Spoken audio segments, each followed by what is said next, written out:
दोस्तों, क्या आपको पता है कि सन 2003 में इंटरनेट पर ऐसी अफवाह फैलने लगी कि डेयरी मिल्क में कीड़े पाए गए हैं। अब इसका कोई प्रूफ तो नहीं था, लेकिन ये खबर आग की तरह पूरी दुनिया में फैलने लगी। अब इस खबर से डेयरी मिल्क की सेल बहुत कम हो गई और वो बस मार्केट से बाहर होने ही वाली थी कि तभी डेयरी मिल्क ने अपना मास्टर स्ट्रोक खेला। उन्होंने अमिताभ बच्चन को अपनी एड्स में लाना शुरू कर दिया और उन्होंने एक ऐड में तो डेयरी मिल्क के सारे मैन्युफैक्चरिंग प्रोसेस के बारे में बताया और लोगों में फैली सभी अफवाहों को झूठा भी साबित किया। अब अमिताभ बच्चन की ऐड काम कर गई और लोगों ने फिर से कैडबरी को पहले की तरह ही खरीदना शुरू कर दिया। आज एक साल में करीब 350 मिलियन कैडबरी की चॉकलेट्स बेची जाती हैं। अब कैडबरी चॉकलेट तो हर किसी ने जरूर खाई होगी, लेकिन ये आखिर बनती कैसे है? कंपनी कभी इनका सीक्रेट रिवील नहीं करती, लेकिन आज की इस वीडियो में हम आपको डेयरी मिल्क बनने के सारे प्रोसेस को बताएंगे। बस आप वीडियो के एंड तक हमारे साथ बने रहिए। तो चलिए वीडियो को शुरू करते हैं। दोस्तों, सबसे पहले हम बात करते हैं कि डेयरी मिल्क की पैकेजिंग हमेशा पर्पल कलर में ही क्यों होती है।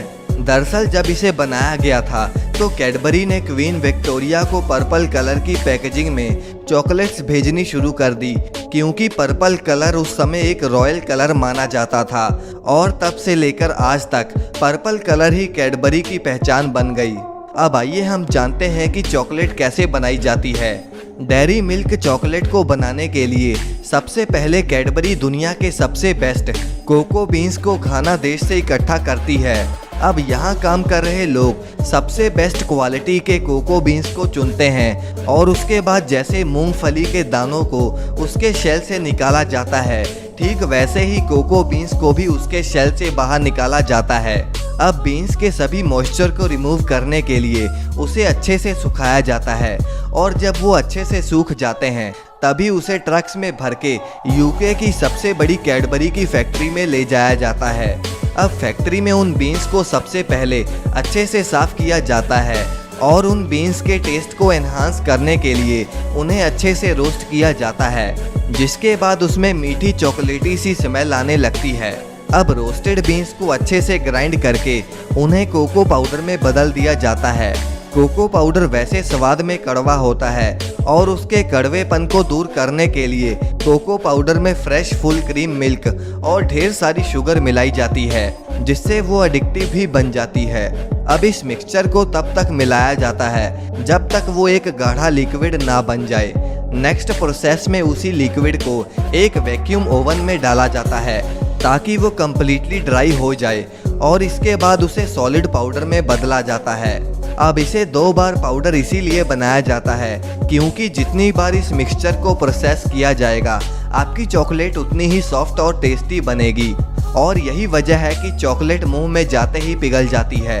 लिक्विड से पाउडर और फिर पाउडर से लिक्विड, इस प्रोसेस को 3 बार किया जाता है और इसी प्रोसेस में इंग्रेडिएंट्स और फ्लेवर्स को भी डाला जाता है।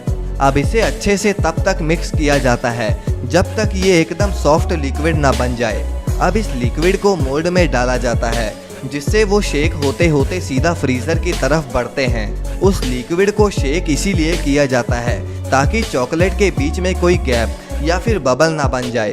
अब 40 मिनट फ्रीजर में रहने के बाद वो एक चॉकलेट में बदल जाती है।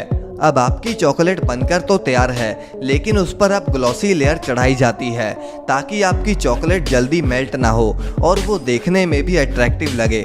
पैकेजिंग एरिया में बढ़ते समय उसकी क्वालिटी की चेकिंग भी होती है, जिसमें अगर किसी चॉकलेट का वजन कम हो या फिर उसमें कोई डिफेक्ट हो तो कैडबरी की मशीन उस चॉकलेट को बाहर निकाल देती है और बची हुई चॉकलेट की पैकेजिंग करी जाती है। दोस्तों, ये बात आपको शायद नहीं पता कि डेयरी मिल्क चॉकलेट को दुनिया के सबसे बेहतरीन चॉकलेट टेस्टर्स और कंप्यूटर की मदद से टेस्ट किया जाता है और अगर दोनों ही चॉकलेट के टेस्ट को पास कर दें तभी ये चॉकलेट आगे पैकेजिंग के लिए जाती है। वैसे दोस्तों, आपकी फेवरेट चॉकलेट कौन सी है? हमें कमेंट में ज़रूर बताएं और अगर इस वीडियो को लाइक नहीं किया तो इसे जल्दी से लाइक करके चैनल को सब्सक्राइब करना ना भूलें।